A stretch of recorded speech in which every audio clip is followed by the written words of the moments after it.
And I think we're live now. So Oh yeah. welcome everybody to Ho'omana Hawaii's second live podcast.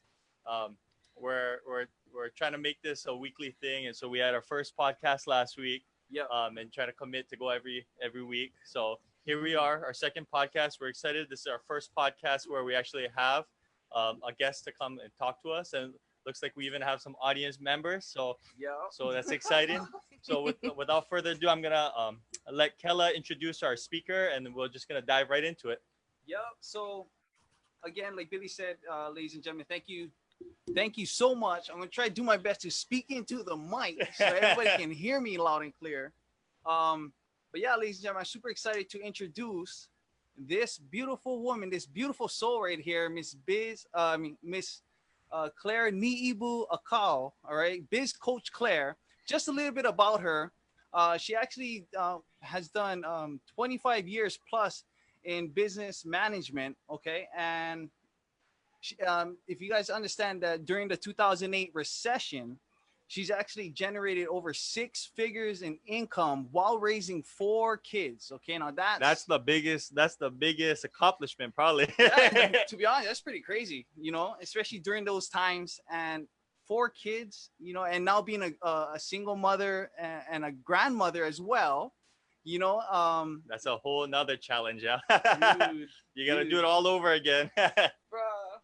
I mean, and her main focus is to empower women, right? And Claire, I just wanted to ask you a few questions. If we can start it off, just sharing a little bit about your core values and what your purpose really is about. Awesome. Well, thanks for having me here, guys. I watched your live video last time and it was like so fun and engaging, and I love the energy and the vibe. And that's basically what I'm about. I'm about having fun, enjoying life, and really trying to be positive. I believe in That's that positive. Hawaii mentality. Yeah. Yes, I believe in positive thoughts, positive energy, positive people, just a positive vibe. And I also believe in, really growing as a person versus being in growth mode versus survival mode. And, as a mom, when, like you mentioned, Kella, thanks for reminding me, but in 2008 recession, my kids were, there were four of them, and I was a single income earner and had to make ends meet. And I didn't have a, college degree. I didn't finish college, Mm. and really wanted the flexibility to work at home. So I did that.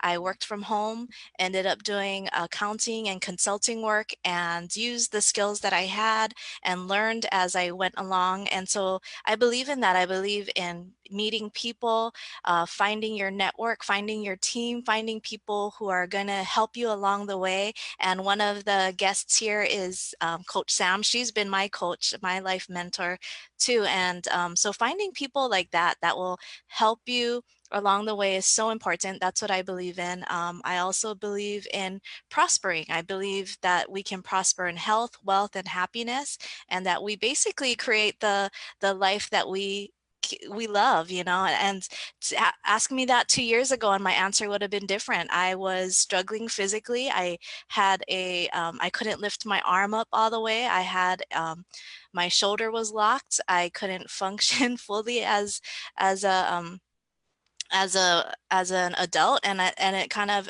held me back. I also had, at one point, I had, what is it called?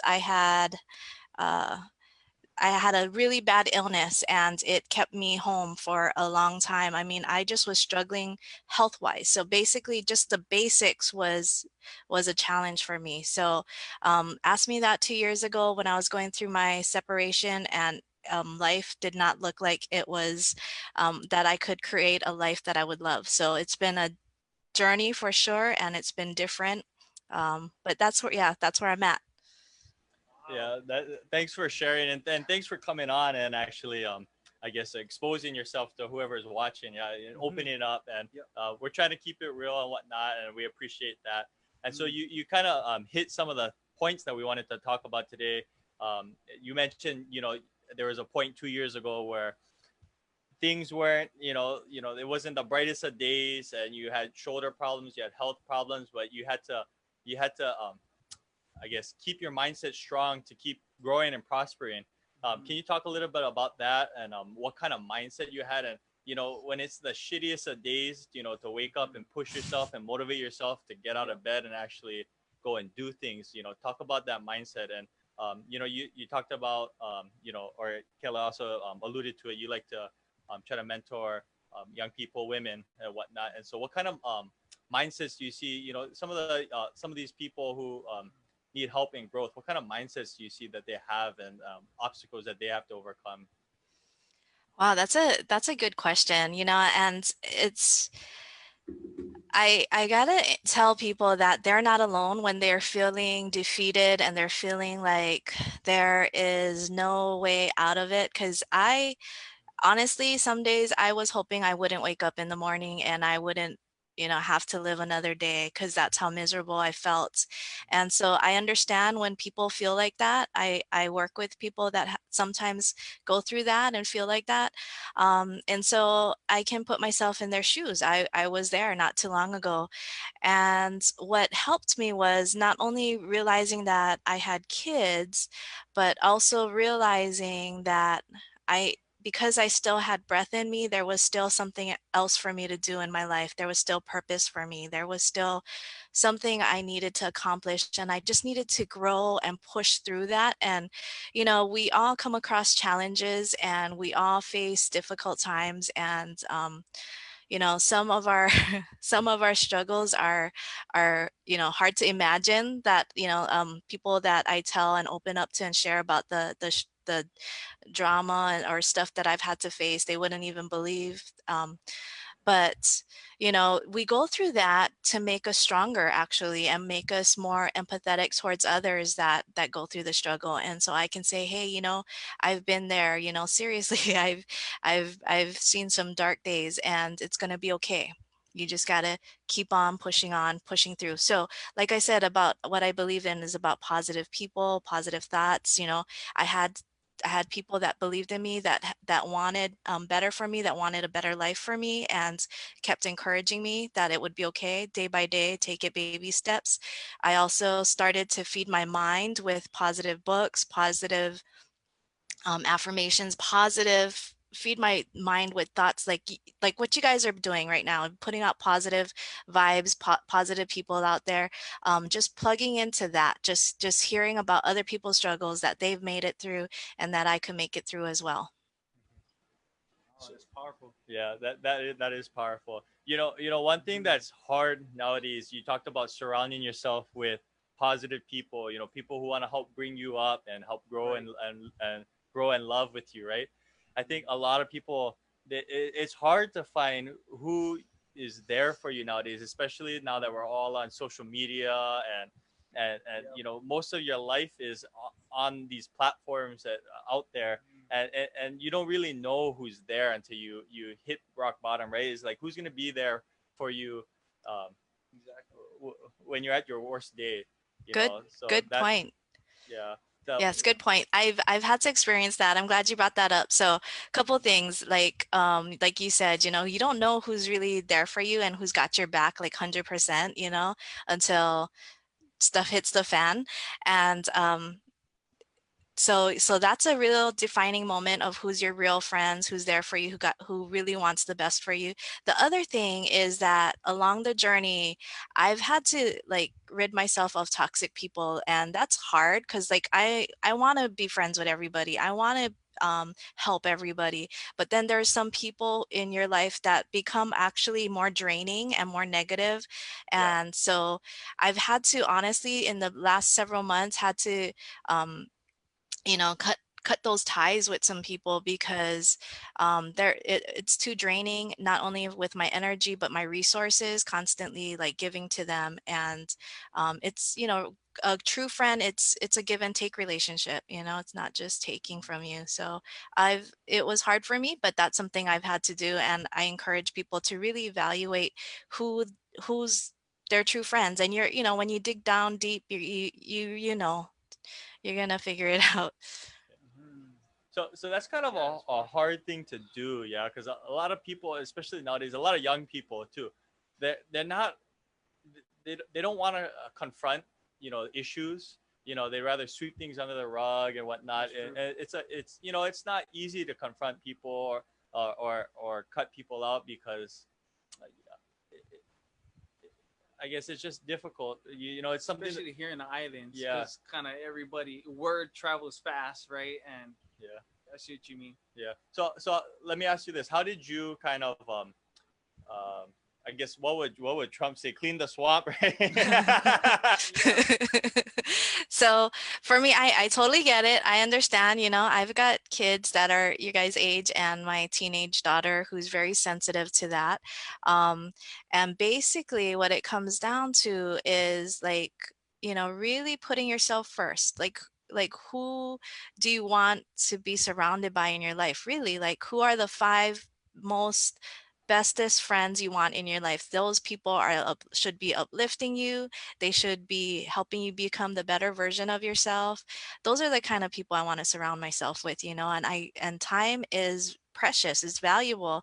And, so I encourage my kids, especially to you know, to be mindful of that, to remember that you're giving of your energy to someone that's actually just taking from you, and that's not that's not healthy, right? But and for me it was really hard. Honestly, it's really hard to not be friends or associated with someone that's been negative, but it was really heartbreaking for me, for people that were my friends for a long time, and to be, say, I think we're heading in different directions. We're not on the same page anymore, so I do it out of love, and it's better for both of us, and kind of just, wean off and go out in love. And I don't know, that's my thoughts. That's what I've done, and I'm still learning and growing through that. I don't have the perfect answer for it, and every situation's different, but I know how it feels. I know it's hard, but I've had to go through it. Mm, okay. Yeah. No, yeah. These experiences are tough, but that's part of that growth mindset, right? When you can kind of cut away, the dead leaves, right? It allows the tree to grow. So, Yes. that's I think that's very important. You I, mentioned you had some kids. How old are your kids? so Joshua Kaleo is 23, Caleb's 21, and Maya is 18. So three boys, and then my daughter is gonna be 16 in Okay. September. Okay. Yeah. Mm. So let me ask you this: when it comes to becoming an adult, because you have three full adults at this point, right? So they're all out of high Mm. school, right? Yes. So they're kind of out in the world. What kind of mentality do you see young people, including your kids, have when they kind of enter the workforce? And is it good, good things, bad things, and I guess indifferent? What do you see these people coming out of? Did they go to school here in Hawaii? I assume so, right? So Yes, they, they they they're kind of a microcosm of Hawaii's youth. So what kind Oh of yeah, mindset for do sure. you see? They're mixed breed. They're they're Hawaiian, Asian, mix, all kinds of stuff. And yeah, and they went, like my eldest went to high school on all the main different islands. He went to school in Maui, went to Lahaina Luna for a little bit, and then Okay. Castle in Kaneohe, and and then he went to Big Island, Waiakea High School. So my kids went, and we lived all over the place, and so they met a lot of different people and got to know a lot of different people. And I think my kids are a little bit different because I was telling one of my friends, several of my friends actually, that I raise my kids differently. Like I'm not one to cook, so they cook themselves, and they're actually good cooks. So I did them a favor. I, tell them now, they're like, wow, mom, you didn't cook for us, but hey, I did you a favor. You guys are all good cooks. So I have a different mentality. So yeah, my millennials are a bit different. And then they grew up with me being a entrepreneur, a stay-at-home mom, work from home, or, have my own office.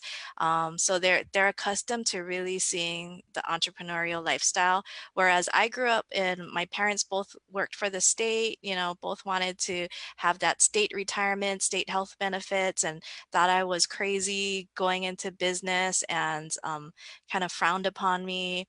Discouraged me from going on my own. Like, how am I going to make ends meet? How am I going to raise kids on, on my own, with my own, making my own money as a business, whereas they felt safer working for the state. So my kids are a little different in the sense that they're basically all entrepreneurs and just go-getters because they've seen me in the hustle. And so I think that's my next generation that I see anyway.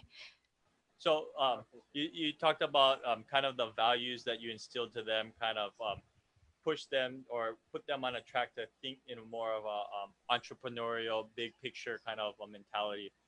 For those people who tune in or whatnot, a lot of people, most people just know, wake up, go to work, put my 40 hours in, and collect a paycheck.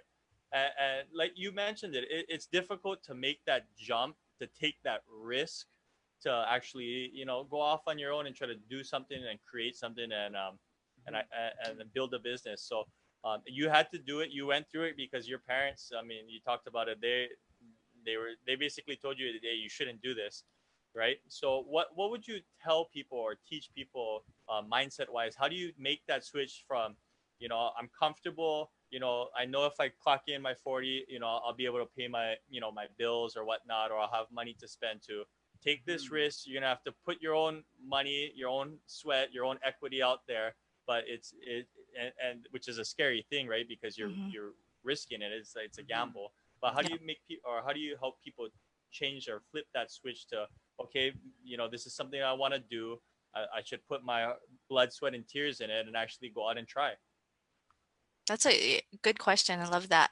So honestly, when I think back at when I first took that leap into full-time business, it was scary. It was really scary, and I wanted to make sure all my I's are dotted, my T's are crossed, and everything was going to be okay.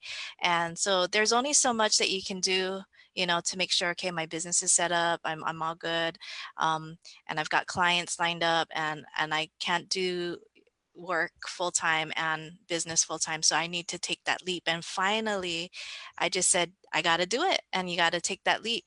The other thing is, when you bring that up about my parents and having people, the naysayers in my ear, I Yeah. I teach and talk to my clients about the dream team versus the dream stealers. And I'm going to tell you a story about my son, when my third son, when he was in kindergarten, first grade. He actually got held back um, in school for first grade. He had to repeat first grade, and he, at Kapunahala in Kaneohe, and they actually told him that he would have to go into speech therapy, and was labeled him as special ed.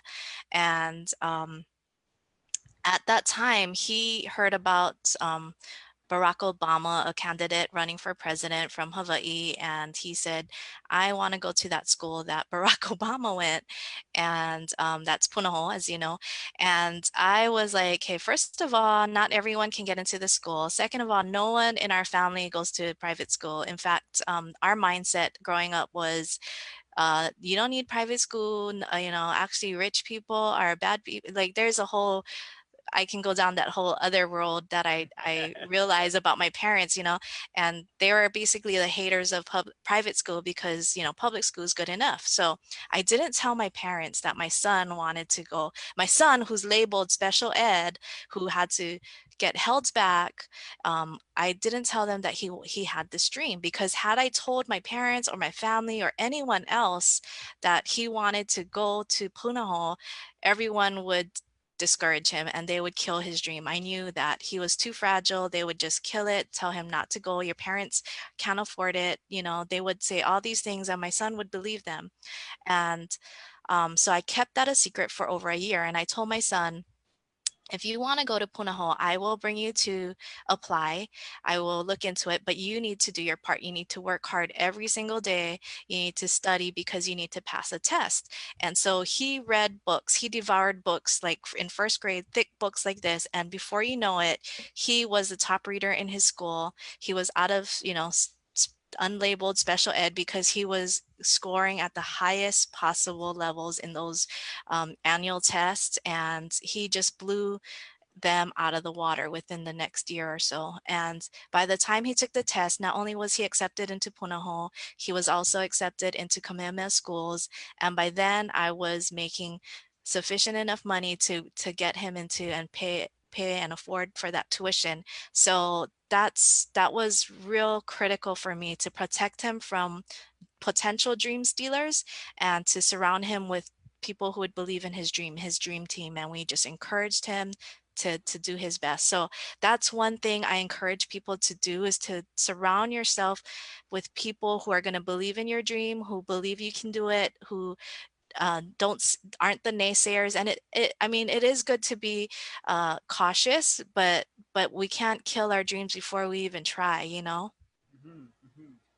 Yeah, that's powerful. Yeah. And one thing I wanted to ask is the fact that, okay, now that your son's is of age to go to colleges, right? And you being a mother that didn't have a college degree and made over six figures of income, what would you kind of say, like, for uh, uh, kids coming out of high school with taking the path of going a college route versus an entrepreneurship route? What would you kind of how would you weigh it out, and what would you say towards that? Parents out there, don't kill me or anything, but or but okay, so this is the deal. I went back to college in 2013, and that's a whole nother story. I had to overcome PTSD. I had some issues and stuff, and I struggled, but I went back to finish my degree so I could be an example for my kids that I finished what I started.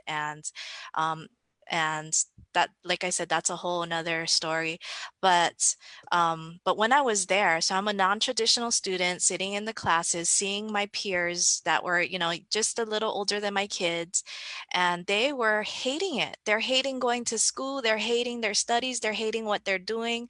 And I'm like, so why are you here? You're wasting your money, your time. And they're like, my parents are forcing me to major in business or whatever it is that we're studying. And my heart broke. And so I went home and I told my kids, I never ever want to force you guys to do something you don't want to do. I don't ever want to force you into studying or a career that you don't want to pursue, because I want you to be happy. I want you to live a life that you're going to love, that, and I know that if you love what you do, money's going to come. You're going to be happy and you'll be fine. So I encourage them to seek their happiness, do what they are passionate about, and I teach people to do the same. I I believe that if, we could be really educated, we could be a doctor, but if we're not happy and we're not passionate about saving people's lives, then there's no, there's no use, there's no life in you, there's no reason for living. So I believe everybody has a purpose and a passion, and that's what we should pursue. So I none of my kids are in college because of that, and I'm okay with it. I want them to do what they love. Yeah, so I went to college and I seen that as well. Not everybody wants to be there, and some people are being, I guess, forced to be there, frankly, right? Hmm. But I guess part of the issue too is if the parents don't force these kids to keep going to school or whatnot, they're not they might not be the most motivated to actually go out and actually pursue something that they love and actually work hard and build something, Mhm. and they might get stuck in a cycle of working at a movie theater or something for 20 years, something like that. Mhm. How would you, for those who don't like school, because there's a lot of people who don't like school, and school Hmm. is not the only way to learn things. A lot, I would say majority of what people learn in their that they use day to day to earn money for themselves or their companies through on the job training, right? So I think hands down that's probably where you learn most of what Yep. you need to do to succeed in business and life and stuff like that. But how do you how do you push people to motivate themselves, because there's a lot of frankly, there's a lot of unmotivated people out there where if they don't get a foot up their ass, they're not going to get up off the couch. I love it. I love it. That's my parenting style now. um, nah, you know what? I actually tell my kids, so they have responsibilities, they got to pay their bills. Even my 16-year-old pays rent, and buys her own stuff. So I teach them to be financially independent, and I teach them at a young age because I want them to understand now before they get into too much debt or whatever, So I encourage them to be responsible. They all are finding their way and finding what they're passionate about. And I always talk to them about what they're doing. So one of my sons was studying to be an electrician.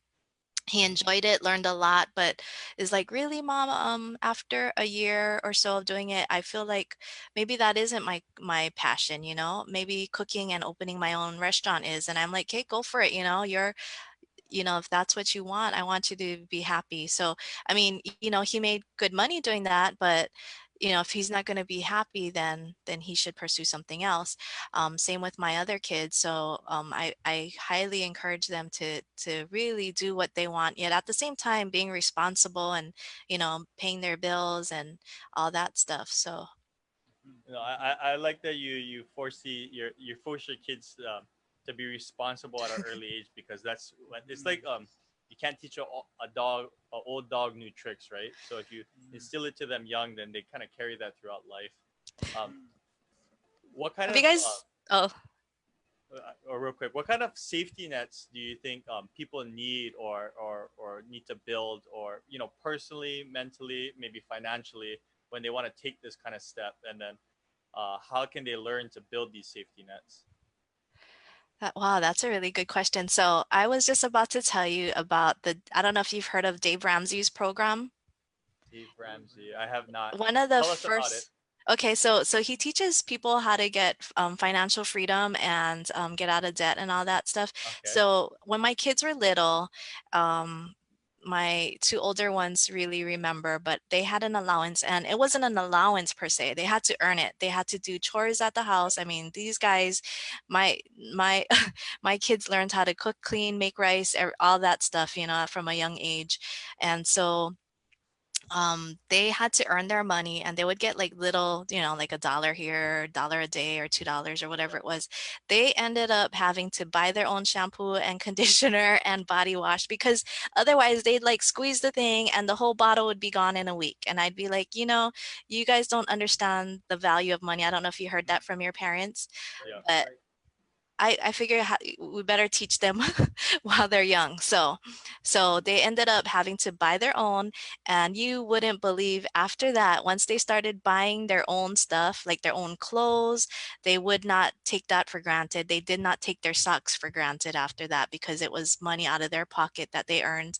They had to buy their own shampoo and conditioner. So they did not squeeze it out of the bottle like they used to. Once it's their own money, they start managing it properly. So I think that safety net was kind of laid while they were kids, and they had to learn that as growing up. And even if they wanted to go to the prom, for instance, my kids, the first prom that they went to, they had to work so hard. They woke up early, made musubis, sold musubis at school, or whatever. They did what they had to do to earn that money to rent their tuxedo, pay for the bid and all that stuff. So that was, I guess, their safety net, was learning as a kid. And then, then taking on bills like their cell phone. If they wanted to have a cell phone, they paid for their cell phone and all that. So it sounds like I'm a mean mom, but I wanted them to be independent, basically. No, and I think a lot of people, they're too soft on kids nowadays. A lot of people talk about, for example, Little League. Everybody gets a trophy, even if your team came in last place, and so you don't learn what it's like to fail, right? And the shitty feeling that you have inside, because that's what motivates a lot of of these people who excel in their industries, or what they do is they have this drive that pushes them. Right. And I get it's hard to teach that. Yeah. Maybe you can talk a little bit about that. Oh, yeah. Trying to find what motivates every individual, because that's another thing. You might have 10 people on your team, for example, or at work or whatnot, and every single person is motivated by something totally different. And it's hard to find what motivates people Yeah. to push themselves. Or even like finding out like what they're really passionate about. Yeah. You know. Yeah. So I believe in being a good listener, especially as if I'm leading a group or a team, and really listening to the person and getting to know them on a personal level and seeing what motivates them. And sometimes they don't know, and it just takes asking the right questions and finding out from them. And finding what motivates them, because my kids are all different too, and they all have their own strengths, they all have their own like things that motivate them and really light them up. And so it's on a individual basis. But basically what it comes down to, I think, is I like just just knowing my kids, for instance, and just encouraging them in their own unique ways to pursue their goals and their dreams. And same with the women. I'm working with a group of women that I'm coaching, and they're all different. They all have their different things that motivate them, different goals. And it's just all about finding what works with them. And then what's been helping them is working with accountability partners. So you find someone that you look up to, that's your peer or your colleague, and saying, "Hey, Kella, I need to get in shape. I need to do this many this many sit-ups or whatever a day or whatever it is." And just finding someone that's going to hold you accountable too is That's the hard part too, because people don't want to be held accountable. That's a hard thing to do when you got somebody saying, for example, if Kella was telling me, Kella or Billy, you got to do 100 sit-ups today. Get your ass off the couch and do 100 sit-ups. This is what you committed yourself to do. Not, a lot of people don't want that, and I think that's difficult to help or to get people to change their mindset. Nothing comes free, nothing comes easy. You got to work for it, and yes, being held yes. accountable is tough. Yes, but I guess we think with the end in mind, like what's your vision, what's your goal? And for me, in 3 years, wow, time is ticking. When I turn or 4 years, when I turn 50, I want to have J-Lo abs. And at some point, you're right.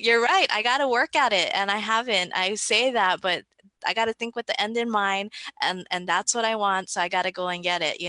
So, um, like my coach is on here, Coach Sam, and we talk about setting a vision and having a clear vision for our life, and we've got to take action steps if we want to get there. We need to put forth um, some steps, and I can't just say, "Hey, I want to have wake up with J-Lo abs one day." I got to work at that. So I don't know.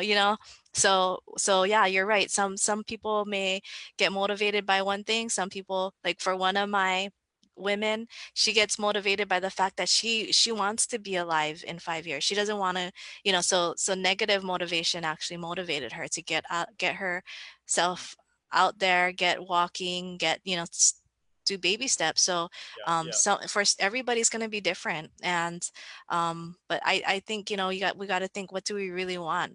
And when we really want it, when we find that why, like, why do I wake up in the morning? I wake up because I get lit when people are hitting their goals, and they used to be afraid to do things, afraid to make calls or make sales, and then all of a sudden, a week later, after working with me, they're just like crying because they closed so many sales they couldn't believe it, and they're like, "Claire, I'm making more money than I thought I could this month, and I'm paying off more debt than I ever imagined this month, Claire." They're crying to me out of happiness, and that's what lights me. That's what gets me lit. And I'm like, man, I'm doing my purpose. I'm doing what I'm here to do. And I'm glad 2 years ago I didn't give up on my life, and I continued to stretch out of my comfort zone and to live, to be here, to make a difference in other people's lives, because that's what lights me up. And so I encourage people to really dig deep and find their why. what's their purpose in their life. And it took me a while to find, and you know, it got me um on my knees basically, and just asking, what am I here for? What am I supposed to do? You know, and finding that why, it just drives us. When we face challenges, it drives us. When we have that resonating why, for me, my why is those women. And why I focus on women is because I see too many people in toxic relationships stuck there because of financial reasons. Like they're dependent on someone else. And I don't see that. That shouldn't be an excuse. We as women in particular, and sorry about, you know, about this, I have sons too, and I believe, you know, men can do it too, but I am passionate about women because, you know, I see so many people in toxic relationships that shouldn't be, and they can be empowered. They can empower themselves. They can choose not to be. They can make those choices, and it's hard and it's difficult, but there's people that did it, you know, that got out of it and became independent and created a life that we love, you know. So I believe it's possible. I've seen it happen, and you got to surround yourself with the team, fill yourself with positive thoughts and messages, surround yourself with good people, and it's possible. Anything is possible. No, I think working with, you know, for you working with women, that's great. You know, you have a great cause and you try to lift these women out of, you know, like you talked about bad situations. You hit on one point that I kind of liked earlier, and that was, you mentioned, you know, you start with baby steps, because I think a lot of people, they get motivated, they jump off the deep end, and then they burn out. And so that's another thing that's difficult, right? A lot of people burn out. They say this is tough, you know, I don't want to, you know, let's say it was the sit-ups example, I don't want to get up this morning and work out because I'm sore, you know, it sucks. Or in your sales example, you know, I don't want to make 100 phone calls today. I'd rather just, you know, have a few beers on the beach and relax. But it takes that hard work and that discipline, that accountability. And I Yeah. think another thing that's difficult too is a lot of people nowadays, and this kind of goes back to when you're talking about your sons having to pay for their own things and not understanding what the value of a dollar was until they actually had to do that. Is you hear this term a lot. People do it for the gram, right? And so you get flooded with all this noise. You know, everybody is on social media all day, all night. I mean, shit, we're on social media right now. But you're getting flooded with all this, I guess, fake news, right? Because, you know, people Yeah. posting, look at my life, look at my new shirt, yada yada yada, and you don't really get to see what the, you know, besides these pictures or these 10-second videos that they have, where they might be showing, you know, this beautiful luxurious life when they're, you know, they're stuck at the bottom just like you, trying to push their way up. And so I think that there's so much noise out there, it's hard for people to decipher. And so that might cause some of the um, I guess lack of motivation, right? Because they don't know what to do. They want to get somewhere, but they don't even know where they are. Yeah, yeah. It's sad. It's true. Yeah, social media can be detrimental. I mean, we're comparing ourselves to the best posts and pictures that people can possibly put out there, because people are not Exactly. going to put their saddest moments in the struggle, or some people do, but Exactly.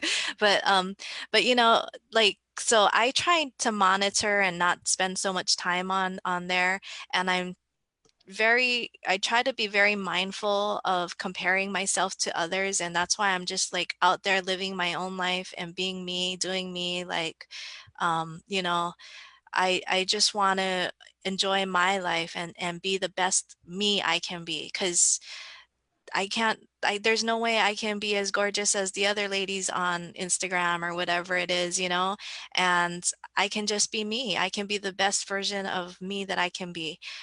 So I tell my women that as well, because I think so many times we get caught up with, oh, I'm not like so and so. And fortunately for me, maybe I grew up with my mom who wasn't too much into her hair and her makeup, and I don't even really know how to put makeup on, honestly.